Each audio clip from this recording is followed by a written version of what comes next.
Na palavra de Deus está escrito: de graça recebeste, de graça dai. Ajude-nos a compartilhar o Evangelho. Dê o seu like, inscreva-se no nosso canal e ative o sininho. Obrigado. Mas há um Deus nos céus que revela os segredos. Ele revelou o que vai acontecer no fim dos dias.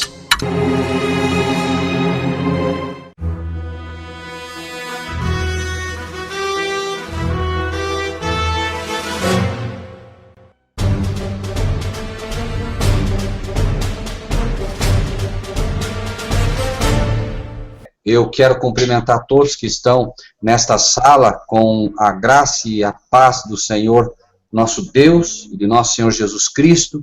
Que o Espírito Santo realmente esteja com todos nós, amados irmãos, lembrando sempre que exatamente nesse momento nós estamos num terreno santo, né? E o terreno santo de Deus, podemos seguramente dizer que nós temos que ter bastante cuidado, né? A presença do Espírito Santo é uma presença tênue.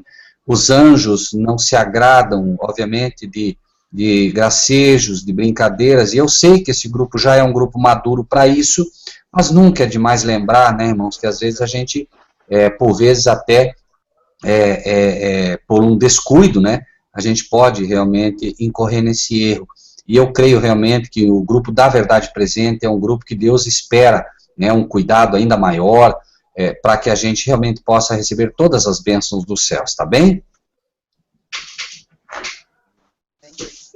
O primeiro texto que eu gostaria de chamar, e eu não sei, aí, né, seus irmãos todos estão com a Bíblia, normalmente quem nos auxilia bastante nisso é o irmão Marcílio, mas enfim, o primeiro texto está em Gálatas, capítulo 3, versículos 13. Gálatas 3, versículo 13. Amém. Então, Gálatas 3:13 diz o seguinte: Cristo nos resgatou da maldição da lei, fazendo-se maldição por nós, porque está escrito: maldito todo aquele que for pendurado no madeiro. Esse texto é bastante usado no meio evangélico ou pentecostal, e sempre nada contra evangélicos ou pentecostais. Quando falamos de evangélicos ou pentecostais, estamos falando do entendimento que se dá via instituições, né? Esses amados irmãos usam esses textos justamente porque se faz um estudo ou uma análise muito superficial do próprio texto, né, como nós vemos muitas vezes, e, obviamente, o texto retirado do seu contexto, né? Vamos, então, imediatamente entender de que se trata o assunto em primeiro lugar.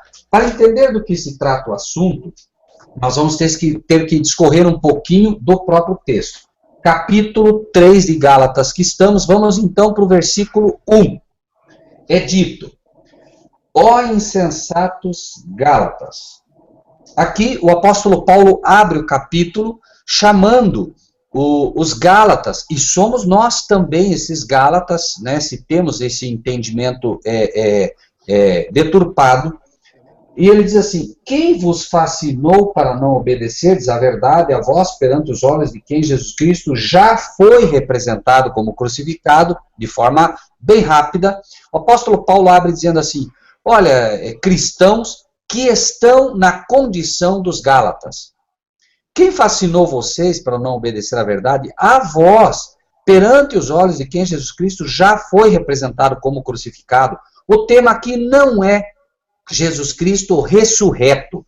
Se estivesse falando de Jesus Cristo ressurreto, ele estaria falando da ação de Cristo no coração do ser humano. Como ele está chamando a atenção para Cristo já representado como crucificado, ele está dizendo o seguinte: vocês já entenderam o sacrifício que Cristo fez por vocês quando crucificado. E ele vai apelar, então, a um tema bastante simples, mas que infelizmente não é compreendido, né? Aí ele faz uma pergunta e todos nós temos que tentar responder agora.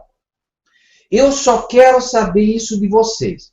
Vocês receberam o Espírito pelas obras da lei ou pela pregação da fé? O que estava acontecendo é que haviam pessoas que haviam se infiltrado no meio dos Gálatas, que já haviam recebido o Evangelho de Cristo crucificado, mostrando que a salvação é única e exclusivamente pelo sacrifício que Cristo fez na cruz do Calvário.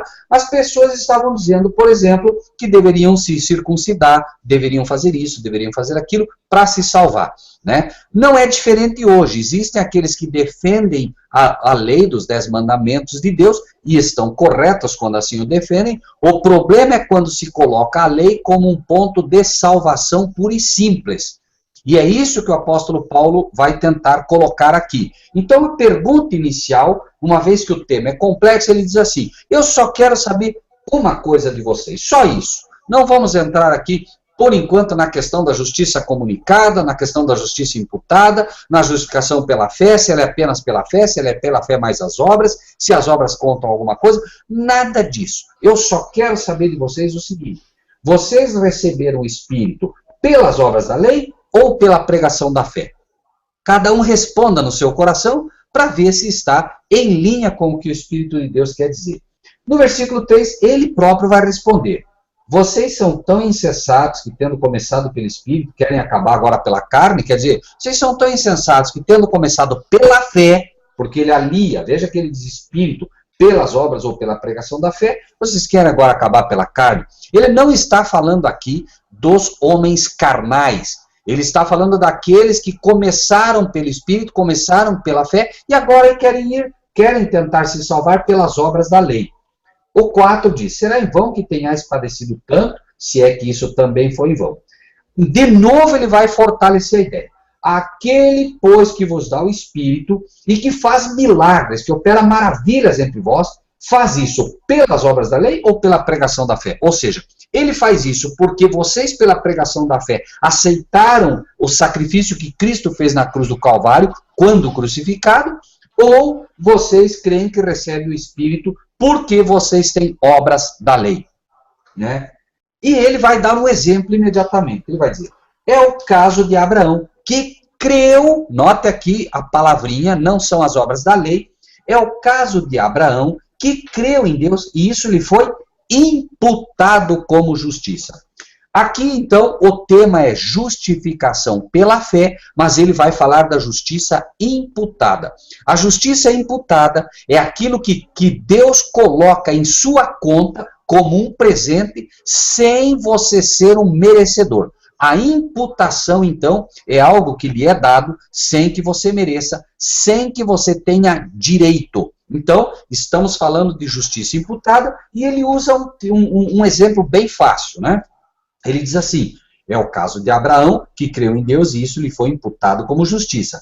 Sabeis, pois, versículo 7, que os que são da fé são filhos de Abraão. Os judeus defendiam, e os judeus modernos de hoje, muitos deles, defendem que você se faz judeu, judeu espiritual, você se faz cristão, somente se você guarda a lei. Não é assim, irmãos.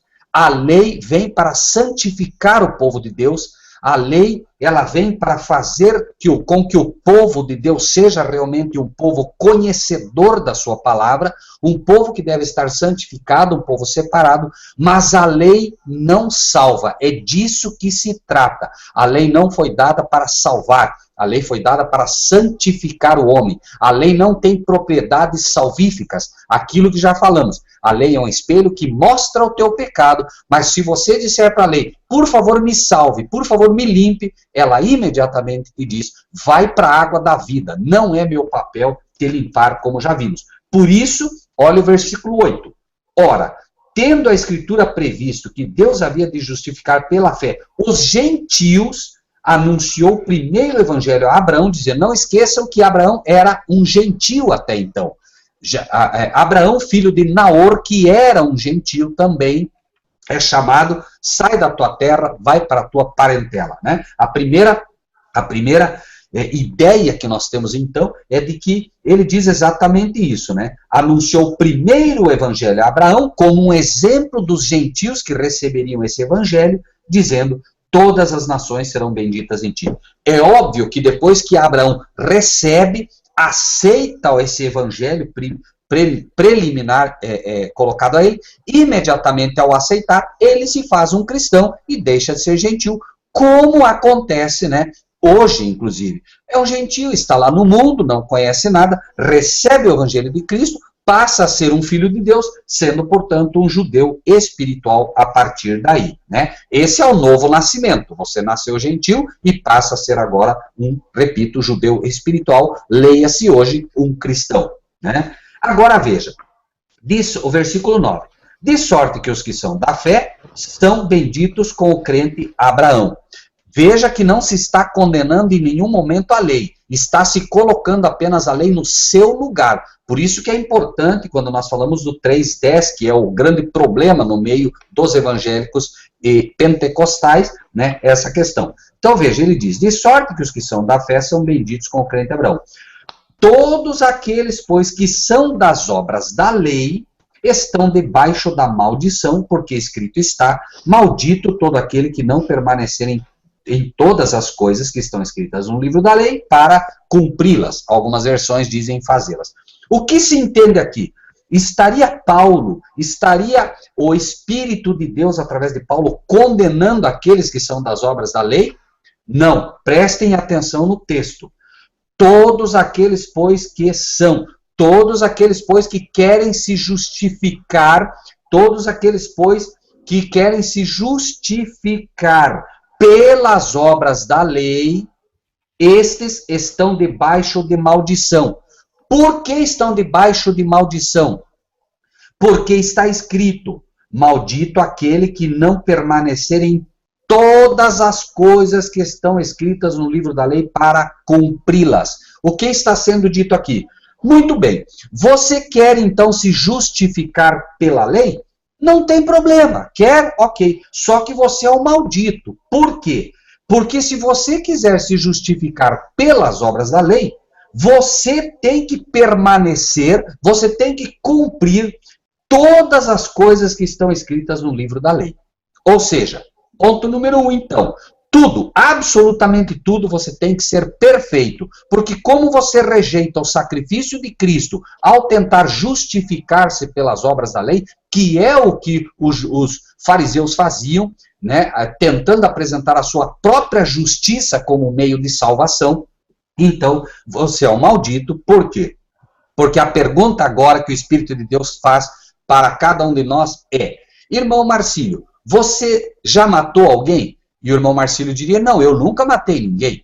Mas aí a lei lhe diz, espera aí, irmão Marcílio, você entendeu bem o que a lei está dizendo? Aquele que odiar no seu coração já matou. Então a pergunta agora volta. Irmão Marcílio, em alguma vez na sua vida você já odiou alguém? E o irmão Marcílio diria, infelizmente eu já tive ódio de uma pessoa. Ah, muito bem, então você é um maldito porque você não cumpriu a lei.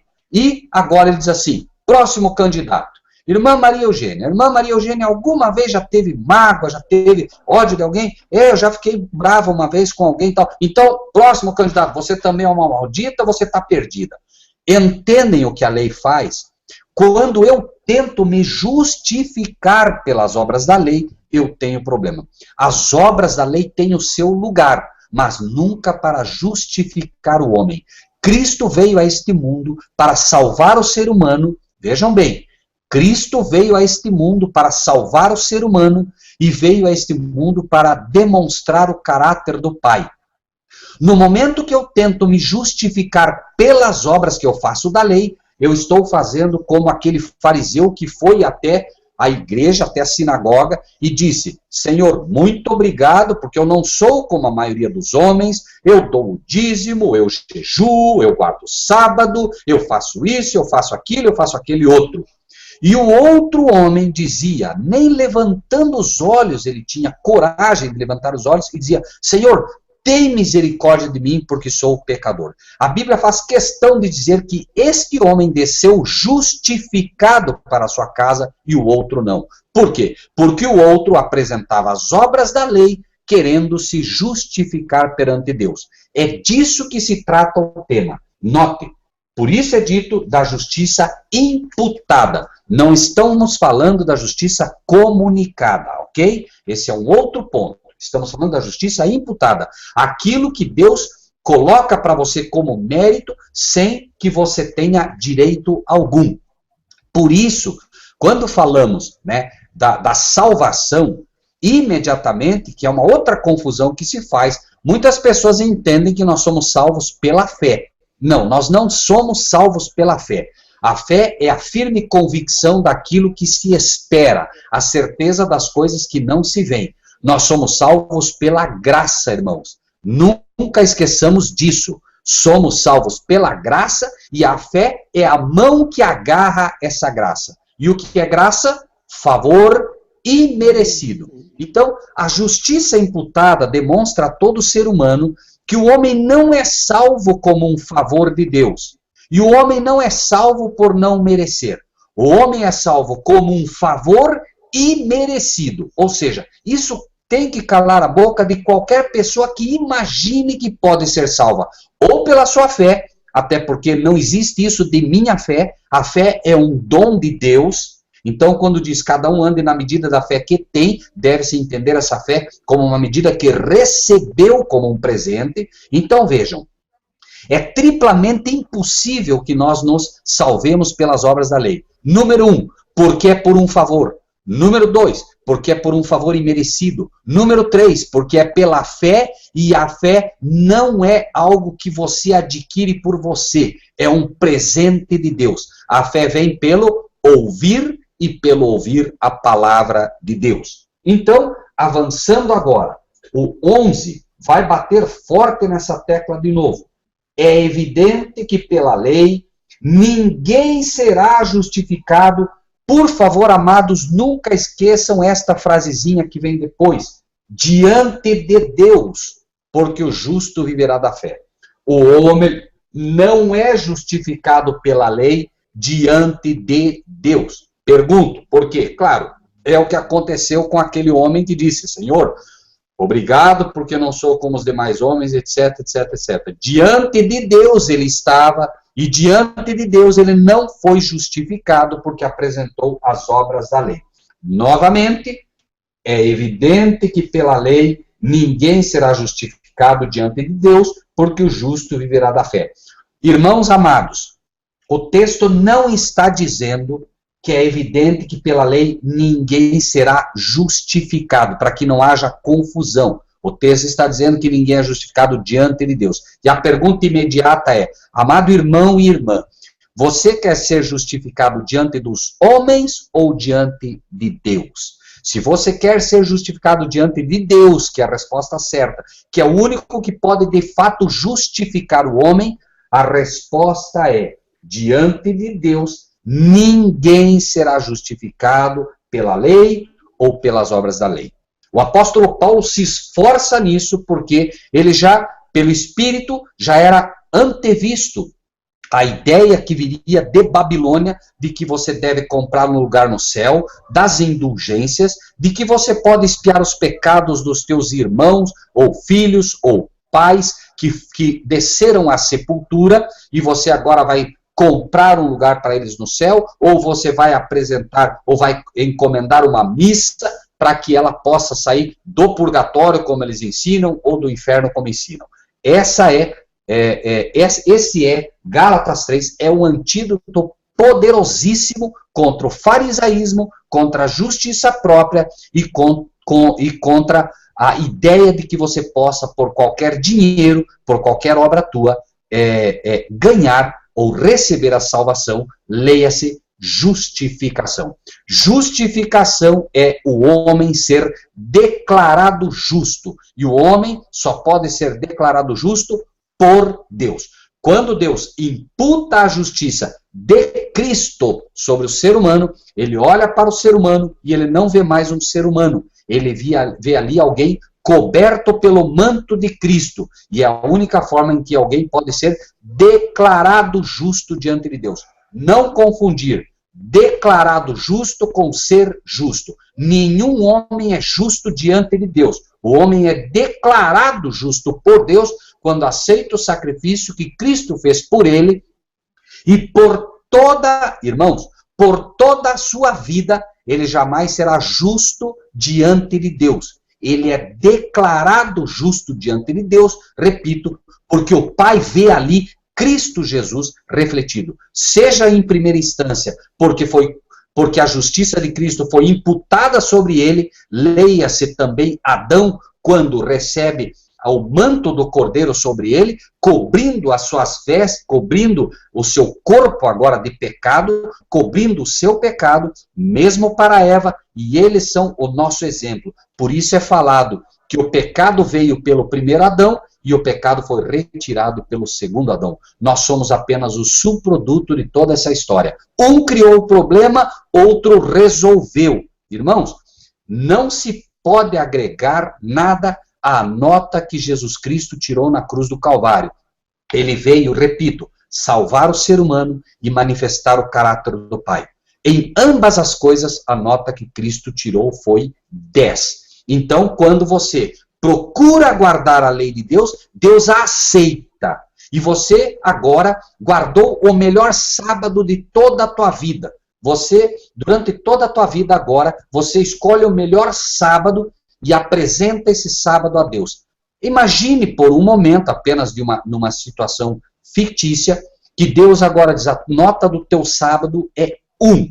Mas, filho, como tu tentaste, como tu buscaste dar o teu melhor, a nota de Cristo Jesus, que é 10, é imputada sobre ti, entra no gozo do teu Senhor.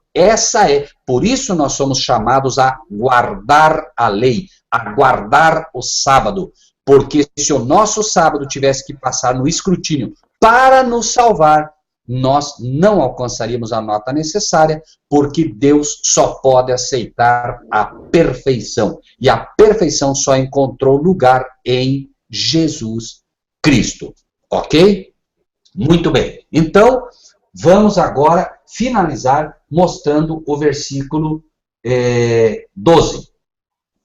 Ora, a lei não é da fé, mas o homem que fizer estas coisas, por elas viverá. Claro, a lei não pede a tua fé. A lei não é da fé. Ela não busca ver a tua fé. A lei não quer fé. A lei não quer a firme convicção das coisas que se veem. A lei quer obras. Ela diz, não matarás. E é o que ela quer. Ela não quer saber se a tua fé é grande ou não é. Ela não está para analisar isso. Certo? O que ela quer é obras. Ela te apresenta as obras que ela quer e ponto final. Então, ora, a lei não é da fé, mas o homem que fizer estas coisas, por elas viverá. E eu pergunto, amados irmãos, qual foi o único homem que realmente cumpriu a lei? Qual foi? Cristo Jesus. Então, o que está dizendo é, ora, a lei não aceita a fé, ela não pede nada disso, ela pede que se faça. Cristo faz. Somente quando Cristo sobe ao Pai é que é dito, a minha justiça está satisfeita. Os meus mandamentos estão satisfeitos. A minha lei está satisfeita. Somente o Filho fez de fato o que deveria ser feito. Por isso, Cristo por ela vive. Cristo simplesmente cumpriu toda a lei e por isso ele pode viver por ela. Por quê? Porque a lei não pode condenar a Jesus Cristo. Jesus Cristo foi para a cruz do madeiro, porque, como diz o texto, ele se fez maldição por nós. Ele não foi maldito, ele se fez maldição por nós. O salário do pecado é a morte, mas Cristo não teve pecado, então a morte não poderia matá-lo. A lei não poderia condená-lo. Por isso, ele conquista o direito sobre a segunda morte, por isso ele não poderia ter morrido de forma alguma, a não ser que ele, de fato, entregasse a sua vida na cruz do Calvário. Nós sim, a lei olha para nós e diz, você pecou, você tem que morrer. Salário do pecado é a morte. O ministério da lei é a condenação. Mas vamos ver um pouco mais acima como isso se traduz. Então, apenas para entender, Gálatas 3:10 de novo. Todos aqueles que, pois que são das obras da lei, estão debaixo da maldição, porque escrito está, maldito todo aquele que não permanecer em todas as coisas que estão escritas no livro da lei para fazê-la. Não está condenando a lei aqui. Está dizendo que os que tentam se justificar pela lei estão debaixo da maldição. Repito, não se trata aqui de que a lei é uma maldição. Se trata aqui de que quem tenta se justificar por ela é que é maldito. Entendido esse primeiro ponto, alguma pergunta sobre isso, amados irmãos? Rogério, o Daniel Araújo está na sala e ele fez uma colocação. Antes de mais nada, boa noite, Daniel. Prazer estar com você aqui na sala. Ele faz uma pergunta aqui, que é o seguinte: onde estão Moisés, Elias e Enoque? Já que o autor da carta aos Hebreus, 11, 13, 39 e 40, diz que todos morreram sem receber o que tinha prometido e que eles sem nós não fossem aperfeiçoados. E que eles sem nós não fossem aperfeiçoados. Você conseguiu entender, Rogério? Eu acredito que entendi. Só que me perdoe, me ajude aí, porque é assim, tá? Eu acredito que entendi. Se houver alguma falha na comunicação e eu não tiver entendido exatamente o que ele diz, aí o irmão me ajude aí, tá bem? Mas enfim, em primeiro lugar, onde estão Moisés, Elias e Enoque? Todos estão no céu, né? Eles foram levados. Elias e Enoque sem passar pela morte e Moisés passando pela morte. Né? Nós vemos, inclusive, que eles, em algum momento, né, reaparecem no Monte da Transfiguração e tal. Mas, enfim, estão no céu. Agora, por que o autor da carta aos Hebreus, né, diz, por exemplo, o versículo 13, tá? Todos estes morreram na fé sem terem recebido as promessas, mas vendo-as de longe, crendo neles e abraçando-as, confessaram que eram estrangeiros e peregrinos na terra. Tá? Em primeiro lugar, veja, é preciso entender o seguinte, tá? O fato deles estarem no céu já, como uma promessa daquilo que era feito e estarem lá, não quer dizer que eles já receberam o que se prometeu a eles, ou a nós. Por quê? Porque, veja, se você pega agora, apenas para deixar junto o que ele cita, 39 e 40, vamos ler. Todos estes, tendo tido testemunho pela fé, não alcançaram a promessa, provendo Deus alguma coisa melhor a nosso respeito, para que eles, sem nós, não fossem aperfeiçoados. Veja, note que o texto acaba esclarecendo, e o irmão Daniel foi no ponto certo, ou seja, embora eles tenham sido levados já, a herança prometida, ou tudo que foi prometido, só vai ser entregue quando Cristo, como rei, vier a essa terra. Veja, o próprio Cristo ainda não recebeu a promessa. Veja, porque a promessa não foi feita para Enoque, não foi feita para Elias, não foi feita para Moisés, não foi feita para nenhum homem. Porque diz, né, que a promessa foi feita à descendência e não às descendências. Lembrem que a promessa foi feita a Abraão. Se tivesse dito descendências, nós poderíamos reclamar a promessa de Deus. Mas não, a promessa foi feita a Cristo, a descendência. Lembrem-se sempre disso, amados irmãos. Elias, Enoque e Moisés são um exemplo daqueles que se salvaram como primícias, principalmente Elias e Enoque como modelo dos 144 mil que não passarão pela morte, Moisés da parte daqueles que sim passam pela sepultura, mas repito, Cristo Jesus ainda não recebeu a sua herança. Que herança? Não recebeu de fato a Nova Jerusalém como sua herança. Notem que Cristo vem, né, finalmente recebendo a Nova Jerusalém, porque ele vem como rei, ele ainda não é rei, ele é sumo sacerdote, irmãos. Quando acabar o período da expiação, quando os pecados forem colocados sobre Satanás, Cristo sim agora vai receber a sua herança. Qual é a sua herança primária? A Nova Jerusalém. Que Nova Jerusalém é essa? Somos nós, somos eu e você. Que primeiro ele disse, Pai, onde eu estiver, quero que estejam aqui comigo. Então ele vem buscar a sua herança, entenda-se primariamente, cada um de nós que é a sua herança, que é o presente que ele recebe por ter morrido na cruz do Calvário. Não esqueçam que ele nos comprou na cruz do Calvário, mas ele ainda não nos recebeu de fato, ele ainda não é o nosso rei, ele é o nosso sumo sacerdote, porque ele ainda tem que intermediar por nós.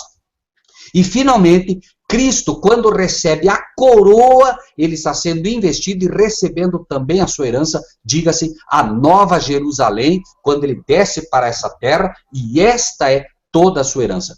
Ninguém vai receber a sua herança antes que se cele o julgamento no céu. A pessoa recebeu a Cristo como seu Salvador, vai para o céu, durante o milênio é feita toda esse julgamento, todo esse juízo, e cada um receberá a sua herança, repito agora, pelas obras da lei.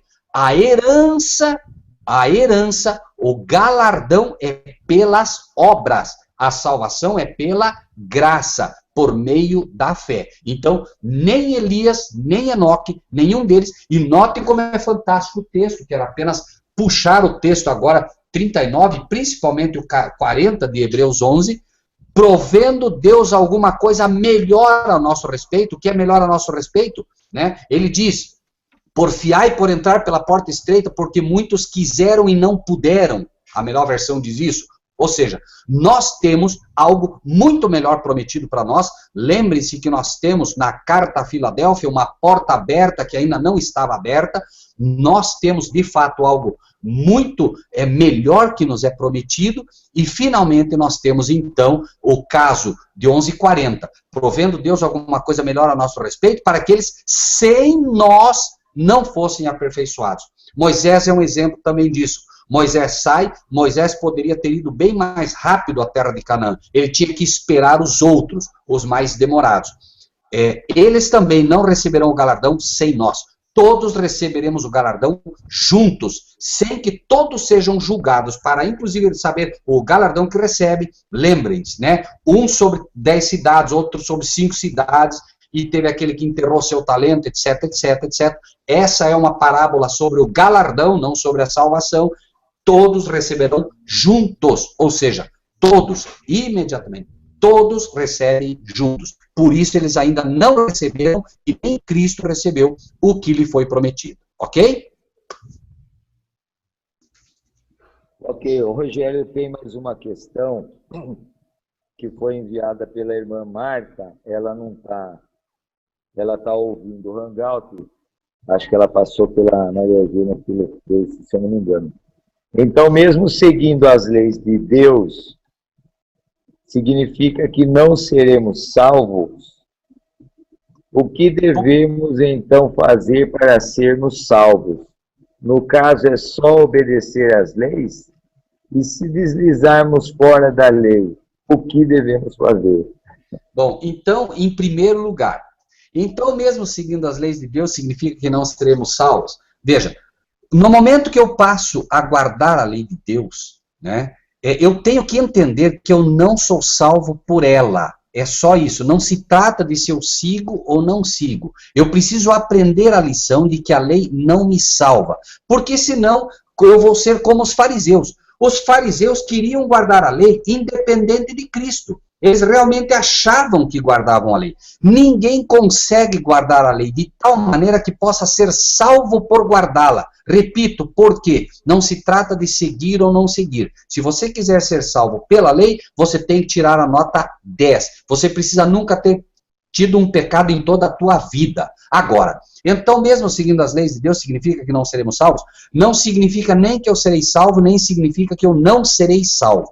Veja, no momento que eu aceito a Cristo como meu Salvador, a salvação me é dada como um presente. E eu agora recebo das mãos de Cristo a lei. Num novo entendimento, eu consigo ver que a lei está em vigor e passo a guardá-lo. Repito, não para me salvar. Passo a guardar a lei porque entendo que ela está em vigor e porque amo aquele que morreu na cruz do Calvário.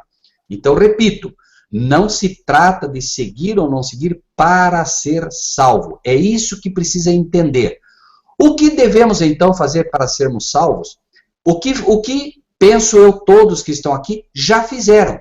Aceitar a Cristo Jesus e o sacrifício que foi feito na cruz do Calvário. É isso que nos salva. Mas no caso é só obedecer às leis? Veja que já respondemos. Não é no caso é só obedecer às leis. Eu procuro guardar a lei de Deus dando o melhor de mim, sabendo que, todavia, se pecarmos, temos um advogado no céu, Cristo Jesus. Ah, mas e se eu... Veja, eu não posso e nenhum de nós pode ser juiz para saber quando você está de fato guardando a lei ou não está guardando. repito apenas que a salvação é pela graça, é um favor imerecido. Eu compreendi, eu recebi, e eu vivo pela fé do sacrifício que foi feito nessa cruz. Eu não posso acrescentar absolutamente nada ao que Cristo fez. E agora, por amor a Cristo, eu começo a guardar a lei. E se deslizarmos fora da lei, se pecarmos, temos um advogado, Cristo Jesus. Certo? Entendo que este é o equilíbrio. Eu posso amanhã depois perder a salvação por não guardar a lei? Não. Eu posso perder a salvação por deixar de guardar a lei e agora eu começo a me afastar de Cristo de tal maneira que chega um momento que eu o abandonei e nem percebi.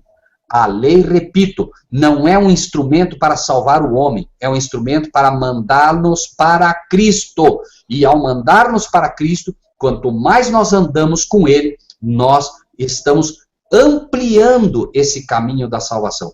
Por isso o texto diz, agora, nenhuma condenação, essa é a maldição da lei é a condenação, notem de novo, maldito todo aquele que não permanecer, condenado todo aquele que não permanecer em todas as coisas que estão escritas no livro da lei para fazê-lo.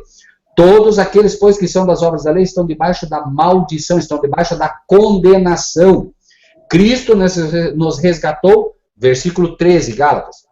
Cristo nos resgatou da maldição da lei, Cristo nos resgatou da condenação da lei. A lei não nos condena mais se estamos em Cristo Jesus. A questão aqui não é tentar guardar a lei para se salvar. A questão aqui é não abandonar a Cristo em momento nenhum. Repito, por quê? Porque nenhuma condenação há para os que estão, não é para os que aceitaram, para os que estão em Cristo Jesus. Penso que, não sei se respondi a pergunta que a irmã Marta Barroso está fazendo. Fazer uma pergunta ao irmão Rogério. Eu sabia que esse assunto ia ser bem polêmico. Que maravilha. Então eu vou voltar, porque se eu deixar muito, eu vou me afastar do comentário quando o irmão Rogério fez, que foi sobre Moisés e Elias. E eu sei que não é uma dúvida só minha, né? Com certeza. Essa questão foi uma desconstrução para mim muito grande, depois que eu entendi, demorou anos para eu entender sobre essa questão da morte, o que acontece ao homem após a sua morte. Então, tipo assim, compreender isso, essa questão de que os que morreram, seja lá o que for que estiver de acontecer, vai acontecer após a ressurreição destes. Eles não estão em lugar algum, como eu acreditava, num lugar provisório, ou seja lá o que for que a gente ia aprendendo, e muitos aprendem dentro das igrejas. Mas eu tenho uma dúvida, assim, muito difícil, diante de vários textos, como conciliar que Moisés está morto, Moisés não está morto, quando os textos afirmam que ele está, tipo Josué 1:2, que o próprio Deus falou, Moisés, meu servo, é morto, tipo esse, por exemplo. Ou o próprio texto de Deuteronômio 34:6-7, que fala que assim morreu Moisés, servo do Eterno, na terra de Moabe. Aí fala a descrição toda, ou seja, eu entendo essa análise do exemplo dele, eu achei muito legal, mas quando eu vou checar, imaginar que, como não há nenhuma passagem bíblica que afirma a ressurreição, ou a não ser guardar a sepultura, o lugar da sua sepultura, ou seja, se está guardando o lugar da sepultura, existe uma sepultura. Eu sempre, desde que eu entendi isso, a minha mente ficou voltada nesse ponto. Então, eu não consigo ver como que entender em algum momento na palavra que Moisés foi levado para o céu, ou está no céu no momento. Eu não consigo imaginar o próprio Elias. Eu vou colocar logo as duas questões, porque aí o irmão analisa comigo. Mas Elias, por exemplo, como a Bíblia fala claramente que todos os homens devem morrer, não é isso? Em Hebreus 9:27, é como os homens está ordenado morrerem uma única vez, uma vez, vindo depois disso o juízo. Hebreus 9:7. Então eu fico imaginando, o profeta Elias não poderia ser uma exceção à regra. Essa é a minha, eu seguindo a lógica bíblica. Então, exatamente o que aconteceu quando houve aquela separação ali de Elias e Eliseu, que ele foi caminhando, conversando, e veio um carro de fogo, em 2 Reis 2:11, que levou os cavalos de fogo e separou um do outro, e Elias subiu ao céu no redemoinho. Eu fico imaginando o céu físico nosso, e foi levado e transladado, é o que eu fico... Eu não consigo... Irmão, eu tenho muita dificuldade nessa parte. A gente pode até, com certeza, isso é um assunto que dá, assim, amplia para um outro hangout só para isso, eu tenho certeza. Mas o irmão consegue botar um pouquinho de ordem nesse pensamento meu? Bom, irmã, em primeiro lugar, vamos pegar 2 Reis 2:11, tá? 2 Reis 2:11, que a irmã cita, tudo bem? Tudo, vamos começar por aí. Tá, né, que talvez fique mais fácil ir por aí, né? Uhum. Quando nós lemos 2 Reis 2:11, tá? Nós temos, acredite, irmã, é o que a irmã disse, nós temos mais dificuldade para tirar o que nos ensinaram errado do que aceitar o que está certo. Não sei se me entende, né? Veja que o texto é bastante claro, só que muitas pessoas criam problema em cima disso, né? Vamos abrir o livro de 2 Reis, né? O 2:11 é o texto, mas vamos um pouquinho antes, tá? Olha só, primeiro lugar, versículo 9.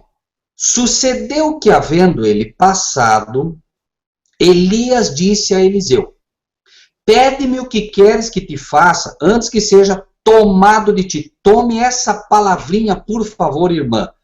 O termo tomado na Bíblia, tá? Porque nós acabamos analisando a Bíblia segundo a nossa linguagem babilônica. Não esqueçamos que o português deriva do latim também. E aí a gente acaba se perdendo, porque a gente analisa os textos à nossa visão. Por exemplo, provavelmente a irmã entende que o termo tomar a irmã chega, por exemplo, tem uma laranja em cima da mesa, a irmã chega e toma uma laranja para ela, não é isso? Mas o termo tomado na Bíblia, ele envolve sempre duas pessoas, ou dois seres. Se a irmã quiser entender isso, veja que em Apocalipse 5, creio que como não era o tema, obviamente a gente tem um pouquinho mais de dificuldade para achar, Apocalipse 5, vamos ver se ok. Aqui, Apocalipse 5:7, não sei se o irmão pode por aí, Apocalipse 5:7, diz assim, ó, veio e tomou o livro da destra do que estava assentado no trono, tá? Então, num primeiro momento, o termo tomar é quando alguém toma alguém ou algo. Veja que aqui o livro estava na mão do ancião de dias, que é o Pai, e Cristo veio, veja um pouquinho antes, eu olhei, esse que estava no meio do trono, dos 4 animais viventes, entre as anciãos, um cordeiro, como havendo sido morto, tinha 7 pontas e 7 olhos, que são 7 espíritos enviados a toda a terra, e veio e tomou o livro da destra do que estava sentado no trono. Veio aquele vem e toma das mãos do Pai um livro. Claro que esse tomar não é um tomar pela força, nada disso. Agora, vamos voltar então ao texto que estamos lendo, de 2 Reis 9.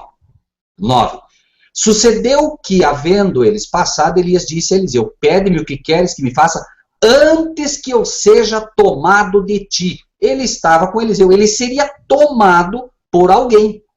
Não sei se entendem o raciocínio que quero colocar aqui. Eu serei tomado de ti, alguém me tomará de ti, Eliseu. E disse Eliseu: peço-te que haja porção dobrada do teu espírito sobre mim.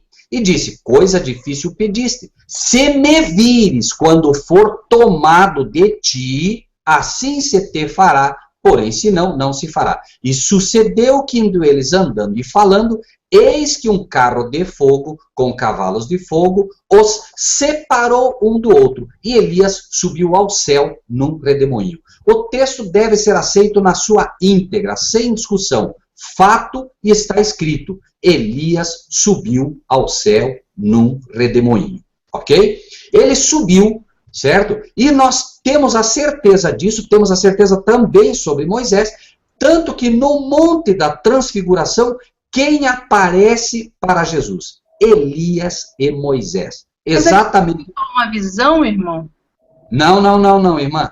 Não. Veja, usa-se muito esse termo como dizendo uma visão. Agora, qual que era a visão ali? Carros de fogo e cavaleiros, é dito, inclusive em outro termo. Claro, por quê? Porque ele tem uma visão realmente das coisas celestiais, mas não foi, veja, irmã, como funciona de fato uma visão, no sentido de que não é algo que está sucedendo ali, pura e simplesmente. Vamos para Apocalipse, se a irmã puder nos acompanhar. Eu conheço os meninos de Deus, a igreja Meninos de Deus batem muito nessa tecla, dizendo, não, mas isso foi uma visão, depois Elias reaparece, inclusive, porque foi achado um livro dele, que se leu para o rei.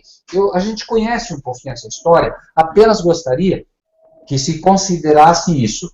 Irmã, Apocalipse 1, versículo 9 e 10. João, de fato, tem uma visão aqui. Note como a Bíblia relata uma visão no sentido que nós estamos tentando colocar aqui. Isso foi algo real, irmão. Aconteceu, ele conversava com Eliseu e aconteceu isso. Note agora João.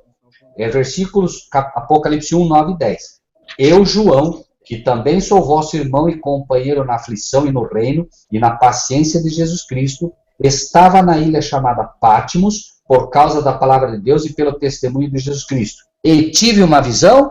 Não. E fui arrebatado em espírito. Isso é uma visão. Foi arrebatado em espírito no dia do Senhor, e ouvi de trás de mim uma grande voz como de trombeta, o que vês, escreve num livro, etc, etc, etc.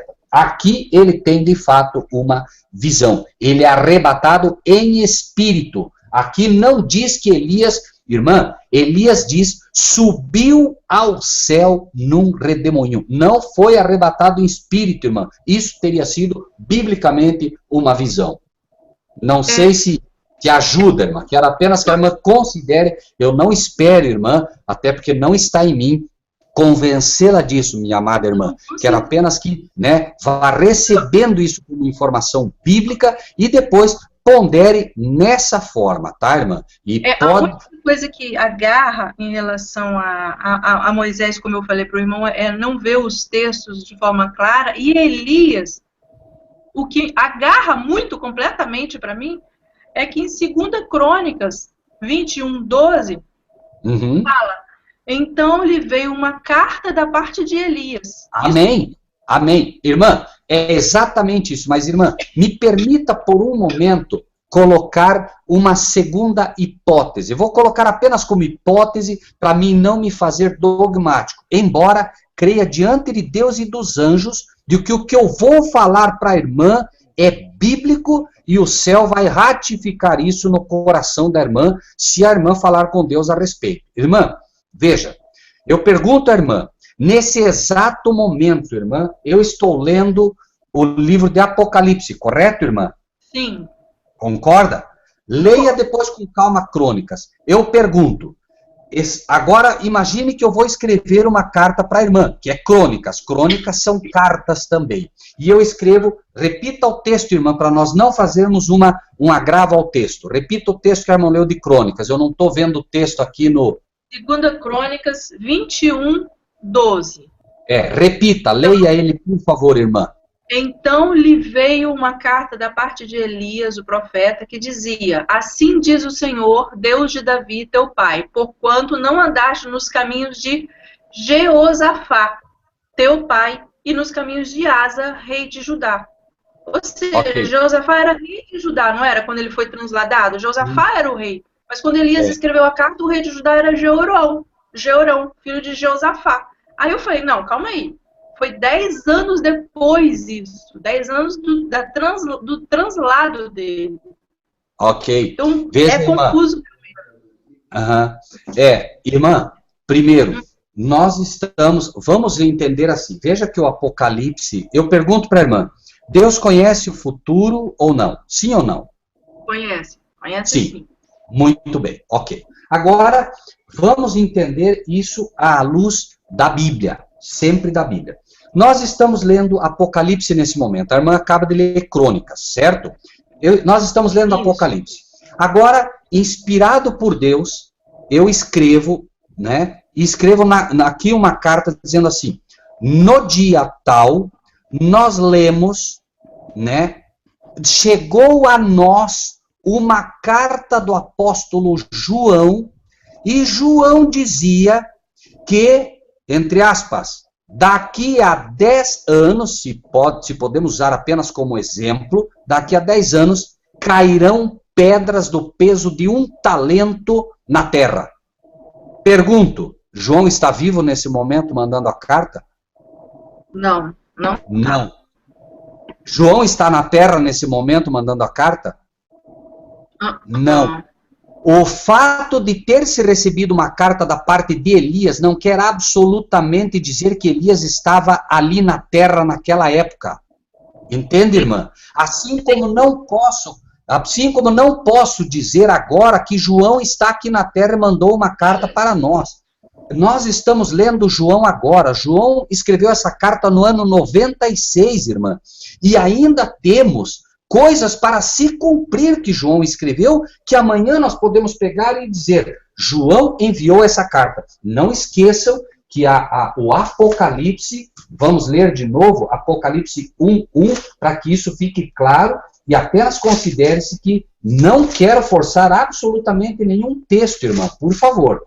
Nota o que diz, revelação de Jesus Cristo, a qual Deus lhe deu para mostrar aos seus servos as coisas que brevemente devem acontecer, e pelo seu anjo as enviou e as notificou a João, seu servo.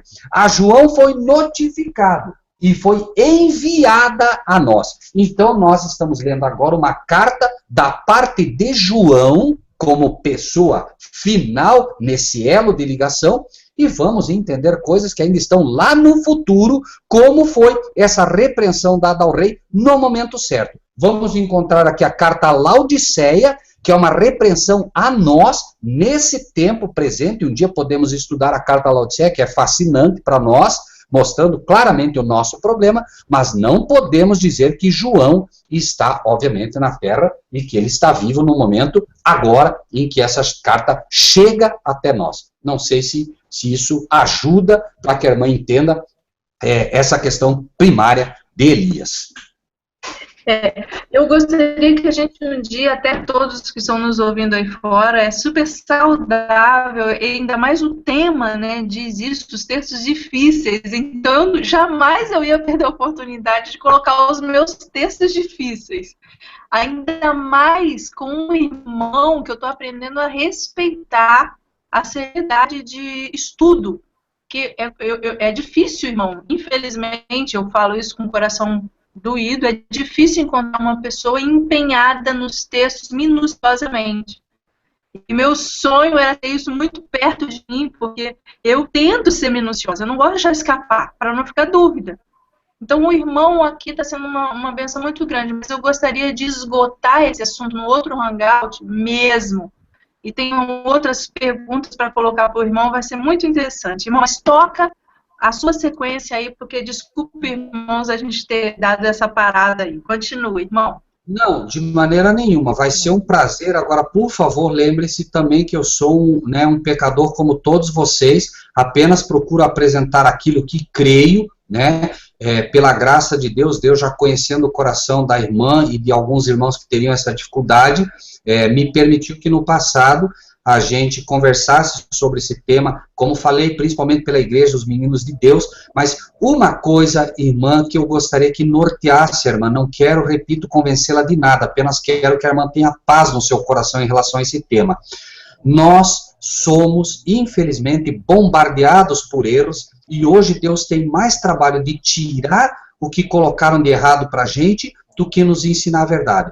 Tenham em mente como fato, por favor, que Cristo está no monte da transfiguração, repito com isso, porque é muito mais fácil, quando você tem alguma coisa que te deixa relativamente em trevas, é muito mais fácil acender a luz do que explicar as trevas. É difícil, né? Por isso Deus, para acabar com o escuro, disse, haja luz. É assim que se resolve o problema, estudando, né, o que está claro para nós. E é claro, me perdoe, eu sei que talvez, né, em função de todo esse entulho teológico que colocaram para cima da gente, não é tão claro, mas é claro para nós o fato, e isso, né, estudem, por favor, com carinho, aqueles que têm essa dificuldade, a questão de Elias e Moisés no monte. É um fato que eles estiveram fisicamente ali no monte. Isso é um fato.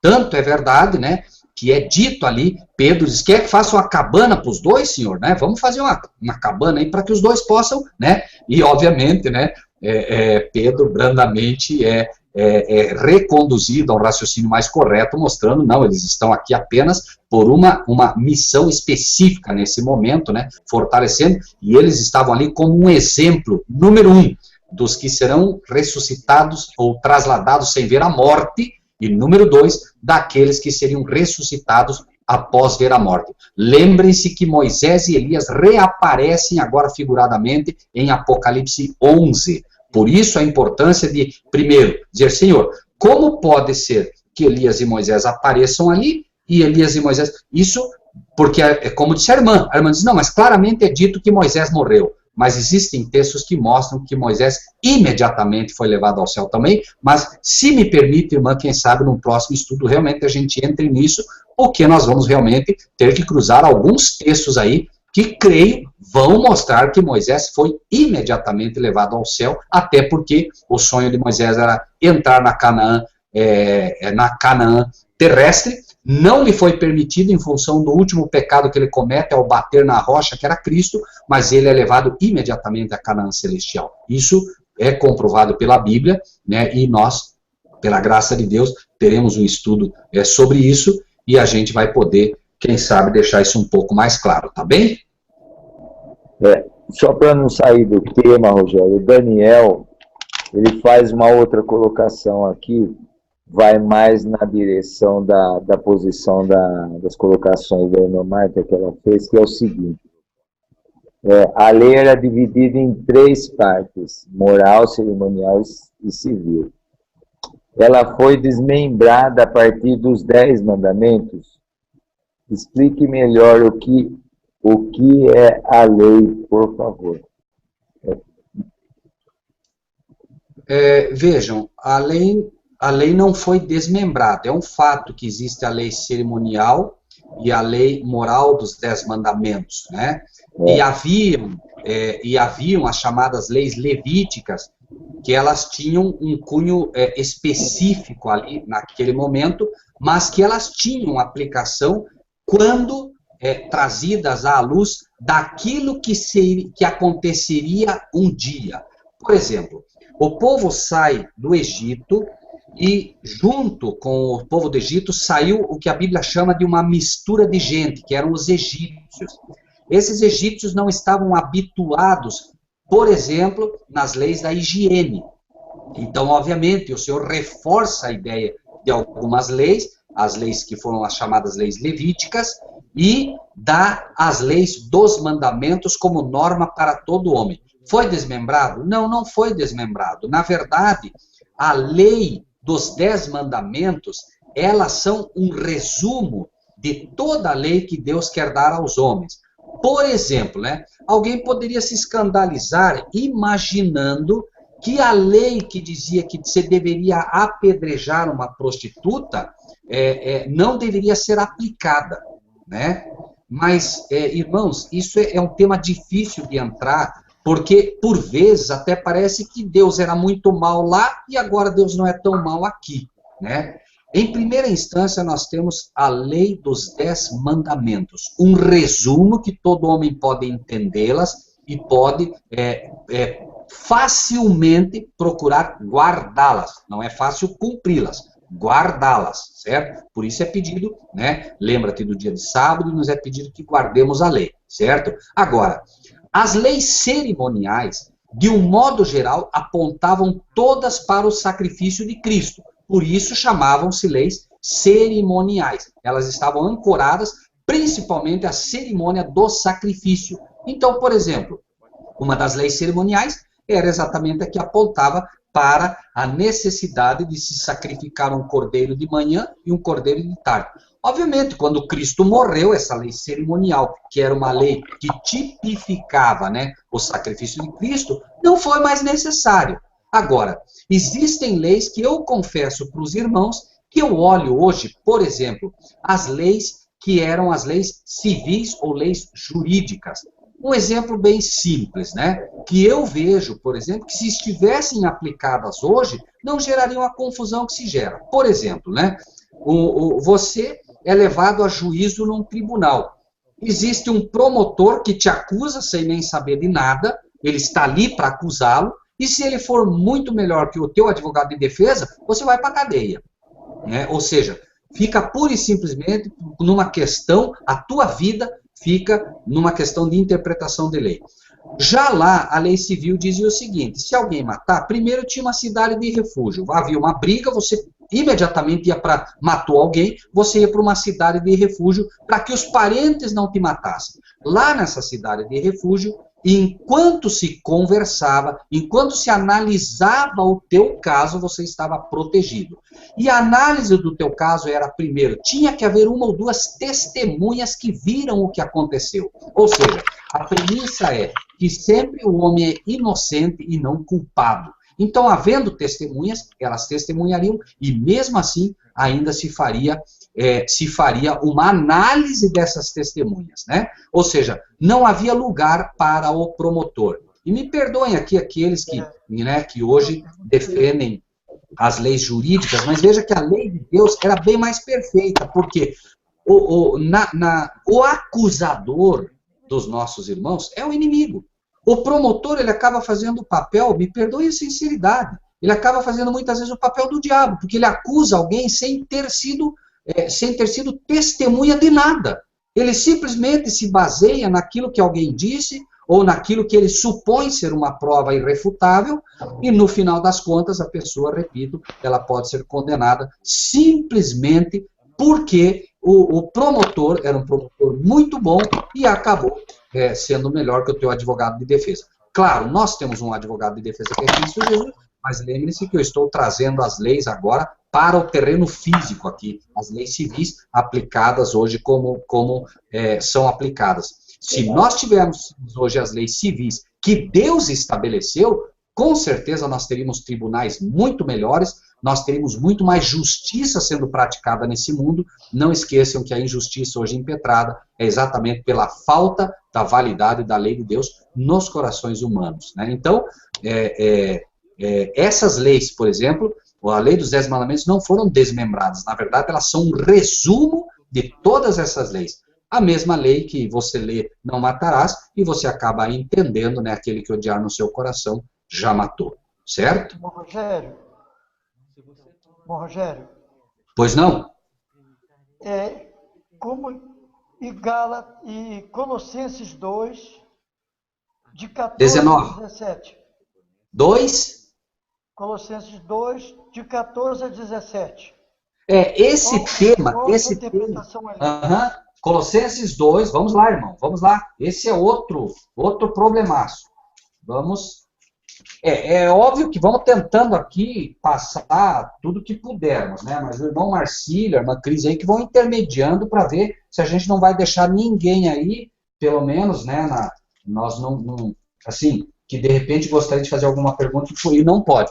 Colossenses, quem pode... eu não sei se o irmão pode colocar aí o texto, ajudaria aí para que os irmãos... Colossenses 2, o irmão falou, desculpe, 15 a 17, irmão? 14 a 17. Ok. O irmão pode ler, pastor Juliano, pode ler para nós, por favor?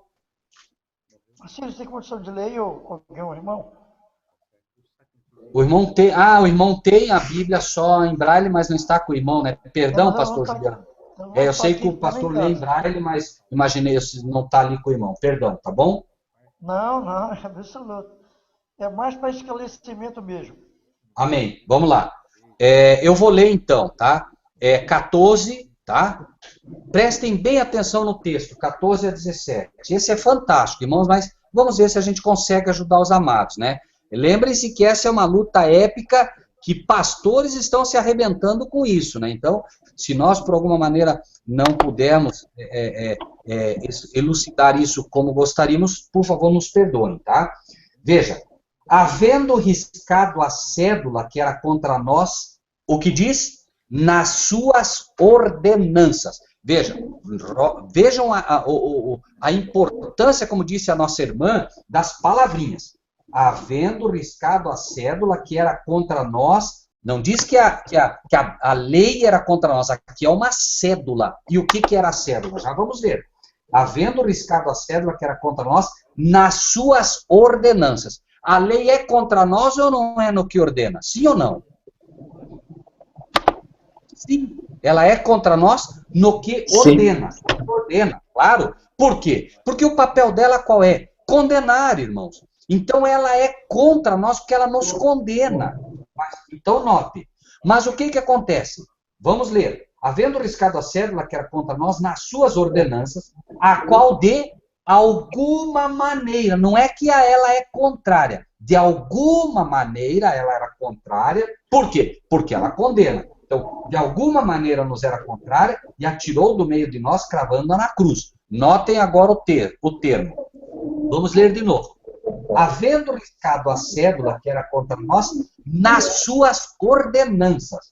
Nas ordenanças que ela faz, ela é contra. Por quê? Porque ela não aceita nada. A lei só diz o quê? Faz. E aí você diz assim, eu não consigo. Problema seu. Mas eu não consigo, o que eu posso fazer? Vai para Cristo. Então, ela é contrária a nós de alguma maneira. Por quê? Porque ela nos condena. Mas por que só de alguma maneira? Porque de outra maneira, ela não é contrária a nós. Ela nos ajuda. Por que ela nos ajuda? Porque ela mostra o nosso pecado, mas ela nos leva para Cristo. Ela, de alguma maneira, é contrária porque nos condena. Mas, de outra maneira, ela não é contrária porque ela é um instrumento nas mãos de Deus para nos levar a Cristo. Por isso diz que ela é um aio para nos levar a Cristo. Então o texto não diz que ela é contrária a nós. Diz que ela de alguma maneira é contrária e diz que é contrária nas suas ordenanças. Então, quando eu leio a lei como uma ordenança, como diz, na letra, o que eu entendo quando eu leio não matarás, pastor Juliano? Eu leio ela como uma ordenança e eu leio não matarás. Por que ela é contra mim? Porque ela me diz, eu leio como ordenança, não mates. Mas não é o que ela está dizendo. Ela está dizendo, não matarás. Ela é uma promessa. Mas quando eu leio ela da forma errada, ela passa a ser uma ordenança pura e simples. E Deus não deu a lei como ordenança pura e simples em primeiro lugar. Nos deu como uma promessa. Lembrem-se, escreverei as minhas leis nos vossos corações. Ok? Por isso o apóstolo Paulo diz, aquilo que me era para a vida, porque o mandamento foi dado para a vida, entendi eu que era para a morte. Mas não era para a morte, ela foi para a vida. Mas antes que ela pudesse gerar em você um novo homem, foi necessário que ela te matasse. Por isso nós somos condenados, nós fomos crucificados em Cristo Jesus. Porque a lei diz, eu não aceito conversa, eu quero obra. Eu peço o que você tem que fazer. Não fez? Não é meu problema mais, eu te condeno. Não sei se me faço valer. E note como isso vai ser esclarecido mais à frente. Note. Quando diz, havendo riscado a cédula que era contra nós nas suas ordenanças, ou seja, passa a ser uma promessa lida espiritualmente, a qual de alguma maneira nos era contrária, e nos era contrária porque nos condenava, mas ele a tirou do meio de nós. O que ele tirou do meio de nós? Nenhuma condenação há para os que estão em Cristo Jesus. Cristo morre na cruz do Calvário e tira a condenação que ela me trazia, porque agora não há mais condenação para mim. E ele cravou na cruz a condenação, porque ele se fez um condenado por mim, como lemos em Gálatas um pouco antes, certo? E o 15, despojando os principados e potestades, os expôs publicamente e deles triunfou em si mesmo. Por quê? Porque até que Cristo morresse na cruz do Calvário, Satanás ainda acusava alguma coisa a Deus. Na cruz do Calvário ficou perfeitamente demonstrado que esses principados e potestades que haviam caído, lembre-se, nossa luta não é contra a carne e o sangue, mas contra principados e potestades, eles foram expostos publicamente como maus. Porque foram eles que levaram Cristo para a cruz. Satanás, seus principados e suas potestades, que no meio da turba induziu todos eles a dizer crucifica-o. Nós apenas olharíamos homens dizendo crucifica-o, mas os anjos celestiais que estavam no céu viram a ação dos demônios, dos principados e potestades, gritando ali e levando a turba a fazer isso. Por isso eles foram expostos publicamente agora, não para nós, mas foram expostos publicamente para aqueles que no céu teriam alguma dúvida ainda. E finalmente o 16, vejam como fecha brilhantemente isso, amados irmãos. Notem, portanto, ninguém vos julgue pelo comer. A questão aqui, de novo, é o julgamento. Ninguém vos julgue pelo comer, ou pelo beber, ou por causa dos dias de festa, ou da lua nova, ou dos sábados. Ninguém julgue o pastor Juliano pelo sábado como ele guarda, porque ele não pode mais ser condenado porque ele está em Cristo Jesus. Ele procura guardar o sábado da forma que ele entende. Ninguém condene o irmão Marcílio se o irmão Marcílio ainda come determinadas coisas que a Bíblia não gostaria que coma. Não é para condenar. O fato é esse. Nem pelos dias de festa, como o irmão guarda o sábado, como o irmão guarda os dias de festa, o tabernáculos, por exemplo, a santa ceia que fizemos, poderiam ter irmãos dizendo isso aí foi tudo errado. Ninguém nos julgue pela forma como fazemos as coisas de Deus, aquilo que Deus nos ensinou. Por quê? Nós somos imperfeitos. Por isso dissemos, né? Nós procuramos dar o nosso melhor. A nota, quem sabe, seria 1, mas a nota de 10 de Cristo está aposta sobre nós. Por isso, né? O sábado nosso melhor sábado, diz o versículo 17, por exemplo, são sombras das coisas futuras, mas o corpo é de Cristo. O que é a sombra de uma pessoa? A sombra de uma pessoa não é a pessoa na sua perfeição, é apenas um esboço dela. O nosso melhor sábado aqui será apenas um pequeno esboço do que será o nosso primeiro e em todos os nossos sábados no céu. Lá o sábado será completamente perfeito. Aqui nós procuramos dar o nosso melhor. Cristo entende nossa deficiência, aceita o nosso melhor e nos supre com a sua justiça perfeita. Não sei se ajudou o pastor Juliano a entender esse pequeno aspecto. Se podemos, então, vamos ver o do Felipe Meirelles, é isso? Isso. Ok, vamos lá. Ele coloca o que se entende por alegoria, porque essas são as duas alianças. Alegoria é uma figura, um exemplo. Isso. Uma é porque estas são as duas alianças. Uma do Monte Sinai, gerando filhos para a servidão, e é a Gálatas 4:24. Ok. Marcílio, tua voz sumiu ou o irmão acabou de ler? É que estava meio metálica aqui. Parou a questão só para até aí. Esse é um tema que os irmãos da verdade presente vão perceber como isso é maravilhoso. Eu quero perguntar uma coisa antes aos irmãos. Os irmãos da verdade presente concordam que já começam a ter pequenas perseguições, sim ou não? Sim. Sim ou não? Sim, Sim? Todos concordam com isso? concordamos perfeitamente. Amém. Então, agora vamos ler. Vamos voltar um pouquinho, porque Gálatas 4:24 está inserido num contexto. E se nós pegamos o texto perdido, confunde. Note agora que é o mesmo caso, veja que ele está falando da lei o tempo todo, em Gálatas 3, que lemos um pouco, e ele vai ampliar o tema. Agora ele diz assim, ó. Dizei-me vós os que quereis estar debaixo da lei. Não é, digam-me vós os que querem guardar a lei. Me digam os que querem estar debaixo da lei. Vamos colocar, me permitam um exemplo, assim. Digam-me vocês que querem, em vez de sentar no sofá, levar o sofá na cabeça. Me digam vocês que, em vez de aceitarem a validade da lei e guardá-la, querem cumpri-la para se salvar. Ok? Tudo bem? Digam-me vocês, os que querem estar debaixo da lei. Vocês não ouvem a lei?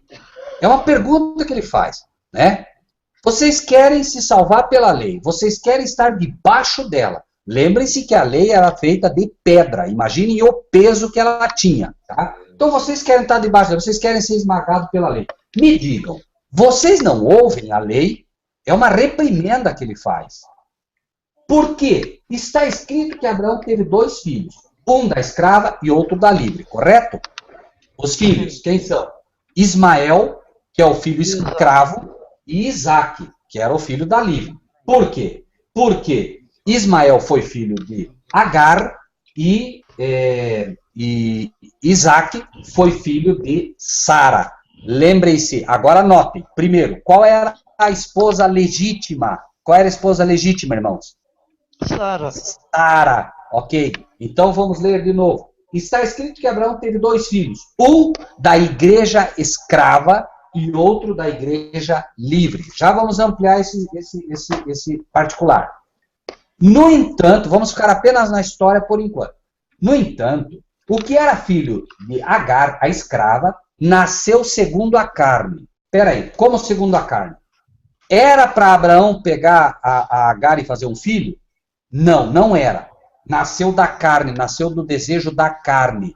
Simplesmente, Sara vai lá e diz assim, Abraão, pega a Agar, vai lá e faz um filho com ela. Nasceu do desejo da carne. Deus não queria esse filho. Tanto que quando Deus pede o sacrifício, ele diz, Abraão, toma teu filho, teu único filho. Por que ele diz único filho? Porque ele não reconhecia o filho Ismael. Tá? Vamos lá. Todavia o que era da escrava nasceu segundo a carne, o desejo do homem. Mas a que era da livre, por promessa. Não tinha sido feita uma promessa que Isaque nasceria, que nasceria um filho de Sara, que era a mulher legítima? Ok. Isto se entende por alegoria. Porque isso se entende como um exemplo para vocês. Porque esses dois são os 2 concertos. Um do Monte Sinai, gerando filhos para a servidão, que é Agar.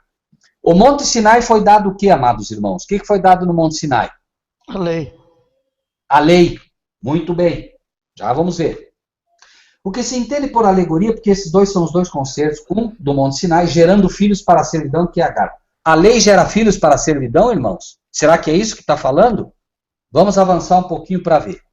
Ora, esta Agar é Sinai, o monte da Arábia, que corresponde a Jerusalém que agora existe, pois é escrava com seus filhos. Mas a Jerusalém que é de cima é livre, a qual é mãe de todos nós. Porque está escrito, alegra-te, estéril. Não falamos que nós, não lembram do estudo que fizemos lá em São Paulo, que falamos que nós somos uma igreja, somos estéreis. Pregamos e vem pouca gente. E você abre uma igreja qualquer, em qualquer canto, aí do dia para a noite está cheio de gente. Não é assim? Sim. É ou não é? É As igrejas, hoje, você abre uma igreja numa esquina aqui nessa cidadezinha nossa, olha, em 15 dias está cheio. Nós, né, falamos e pregamos e parece que somos estéreis, porque isso era uma alegoria também. Mas notem, porque está escrito, alegra-te, estéril, que não dás a luz, esforça-te e clama, tu que não estás de parto. Notem agora isso. Os filhos da solitária são mais do que os da que tem marido. Como é que os irmãos entenderiam isso hoje? Está dizendo que as igrejas de hoje, com seus filhos, têm mais do que os da que tem marido. Nós temos um marido de fato, sim ou não? Sim, Jesus. Sim. E nossos filhos são muitos ou poucos? São pouquíssimos. São pouquíssimos. Mas notem que fantástico. Os filhos da solitária podem escolher as igrejas cheias deles. Não tem marido. Cristo não está mais lá, amados irmãos. É disso que se está falando. Como instituição. E notem como isso é pesado, amados irmãos. Mas nós, irmãos, somos filhos da livre. Promessa da livre. Como Isaque. Agora eu perguntei para os irmãos, nós somos perseguidos já, sim ou não? Sim. Sim. Mas como então, aquele que era gerado segundo a carne, quem era? Ismael, perseguia Isaque, que era segundo o Espírito, assim também é agora. Ou não é assim agora também? Sim ou não, amados irmãos? Sim, amado. Sim, claro. Amém. Mas que diz a Escritura? Lança fora a escrava e seu filho, porque de modo algum o filho da escrava herdará com o filho da livre. Ou seja, o galardão prometido para o povo de Deus, que entende que a lei está em vigor, mas não tenta se salvar por ela, por isso é livre, nenhuma condenação há sobre eles, estes, jamais o galardão dado será o mesmo. Que haverão pessoas que se salvarão apesar de tudo. Lembrem-se que é dito por Agar, e Agar estava ali como condenada, haverão pessoas que se salvarão. Nós não podemos falar de Ismael que se perdeu. Não podemos. Isso, Deus tem sua presciência e sabe. O que temos, sim, é que é dito: de modo algum o filho da escrava herdará como o filho da livre. Está falando da herança. Posso entrar no tema da salvação? Eu não vou entrar no tema da salvação. Me perdoe, porque eu não posso julgar. Agora, o texto está dizendo principalmente que, de maneira que, irmãos, somos filhos não da escrava, mas da livre. Me permitam colocar um exemplo aqui mais simples para os irmãos, se me permitem. Duas igrejas aqui, nesse nosso tempo presente, se encaixam perfeitamente aqui. Igreja Adventista do Sétimo Dia e as igrejas livres, tá? A Igreja Adventista do Sétimo Dia entra num momento em que ela prega tanto a lei, mas tanto a lei, vocês já devem ter ouvido. Se você pergunta para uma pessoa, e a pessoa está dentro de um supermercado, e aí se oferece carne de porco para ele, e ele diz assim: não, eu não como carne de porco porque eu sou adventista. Ah, você é daquele povo que não faz nada no sábado e que não come carne de porco. Assim é conhecido adventista. Só. Quando deveria ser conhecido por um povo que ama a lei, que ama a Deus, e não porque não come carne de porco e porque não faz nada no sábado. Muito pelo contrário. Ah, vocês são aquele povo que no sábado vocês estudam a Bíblia, vocês visitam doentes, vocês procuram ajudar as pessoas. Assim deveria ser conhecido o adventista. E eu quero voltar um pouquinho nisso. Nesse de Gálatas, para esclarecer, quem sabe aí o irmão Felipe um pouco melhor. Veja, o que se entende por alegoria, porque esses são os dois concertos. Um do Monte Sinai gerando filhos para a servidão. Pergunto, a lei de Deus gera filhos para a servidão, irmãos? Não. Apenas quando ela é mal entendida. E como se entende isso? No Sinai, Deus dá a lei entre trovões e fogo, para que o povo entendesse como aquilo funcionava. E o que eles disseram logo após que é dado a lei? Tudo que o Senhor disse, faremos. Deus não pediu que se dissesse faremos. Deus pediu que nós aceitássemos. Quando eles disseram faremos, eles quiseram estar debaixo da lei. Por quê? Pouquíssimo tempo depois estavam adorando um bezerro. Ou seja, estavam transgredindo o principal mandamento da lei de Deus. Qual foi o problema? O problema não estava no Sinai, irmãos.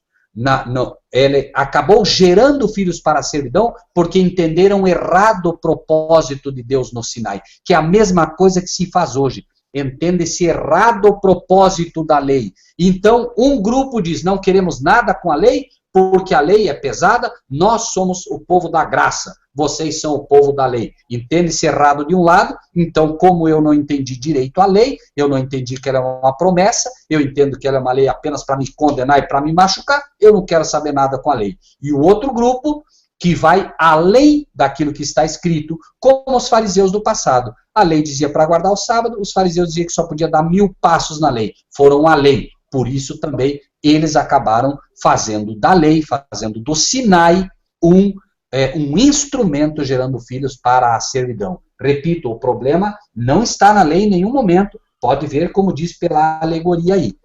Então o que é dito é, nós hoje somos um grupo que adora a Deus segundo os ditames da nossa consciência, ninguém nos diz o que nós devemos ou não devemos fazer. Só para os irmãos terem uma ideia, eu tive um problema enorme na igreja adventista, porque eu ensinava que toda oração a Deus, o ideal é que se faça de joelhos. Os irmãos podem acreditar que eles praticamente obrigavam os irmãos a fazer a oração final em pé?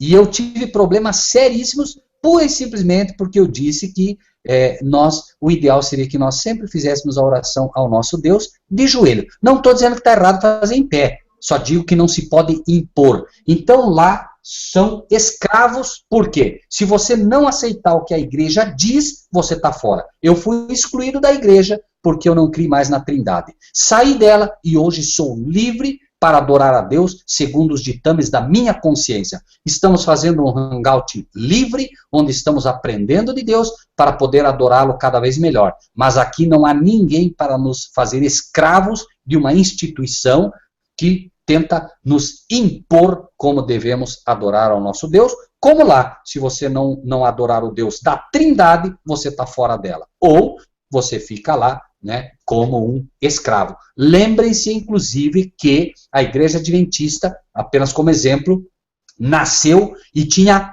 membros. Tentem entender isso, amados irmãos. Membros, com liberdade para pensar, com liberdade para votar. Hoje a Igreja Adventista tem fiéis, igualzinho à Igreja Católica. A Igreja Católica não tem membros, a Igreja Católica tem fiéis. Fiéis a quê? A verdade? Não, fiéis à Igreja. O irmão Stefan, perdão, irmão Stefan, o irmão Stefan está colocando aqui uma coisa aqui, realmente, né? Ele está colocando aí, ó, o novo mandamento vos dou, que vos ameis uns aos outros, assim como eu vos amei, que dessa mesma maneira tenham amor uns para com os outros. E ele vinha insistindo aqui, e ainda bem que ele insistiu nisso, né? Que ele coloca, né, que toda lei se resume num só mandamento, a saber, amarás o teu próximo como a ti mesmo. E até ele coloca, e ninguém vai falar sobre o principal. Amém, irmão Stefan? É um fato. A gente, por vezes, né, a gente esquece desse aspecto principal, particularmente, né? Agora, a gente não pode também errar. Eu não sei, que não é o que o irmão Stefan está colocando, mas assim, né? Foi colocado, mas de forma talvez muito passageira, né, rápida, que era, nós temos, né, a primeira tábua da lei, com os 4 mandamentos, que é a nossa relação de amor, ou seja, a relação de amor de Deus para conosco e conosco para Deus. E segundo, a relação de amor que está entre nós e o nosso próximo. Agora, jamais entender isso como se o amor substitui a aplicação da lei, que é o que fazem pentecostais e evangélicos, né? Eles dizem, um novo mandamento vos dou, e imaginam que esse mandamento substitui a lei por excelência. Não, quando eu dou algo novo para você, não quer dizer que eu estou tirando o antigo, de maneira nenhuma. Né? Um novo mandamento vos dou. Você tem um carro, eu digo, um novo carro eu vou te dar. Isso não quer dizer que você tem que me dar o outro e que o outro não vale mais. O outro continua valendo, né? Ou seja, esse novo mandamento vos dou é uma aplicação correta que ele faz, mostrando exatamente isso, né? Que a base da lei, por isso ele diz, né? Toda a lei se resume num só mandamento, a saber, amarás o teu próximo como a ti mesmo. E é um fato, né? E ali ele estava falando exatamente da segunda tábua, que era a tábua em relação ao próximo. Muito obrigado, irmão Stefan, né? De fato, a gente não pode esquecer isso, que é o principal da lei. Por isso que é dito, né? Que aquele que ama, realmente ele guarda toda a lei, né? Claro, porque não há como amar o meu próximo. Por exemplo, né, a lei diz que não se deve roubar. Se eu amo o meu próximo, eu vou roubar o meu próximo? Claro que não, não é? Se eu honra pai e tua mãe, se eu amo meu pai e minha mãe, eu vou deixar de honrá-los? De maneira nenhuma. Amém. Amém. Amém, irmãos. Irmãos, muito obrigado por mais esse dia, todos que estão aqui. Irmão Rogério, que Deus o abençoe para a sua disponibilidade de dar mais essa palavra ao grupo. Muito obrigada por todos que vieram, que estão lá fora até agora, os que estão aqui também, que o nosso Pai nos abençoe, continue nos abençoando poderosamente. Boa noite a todos, Deus nos guarde, nos abençoe. Amém, irmãos? Amém. Amém. Amém.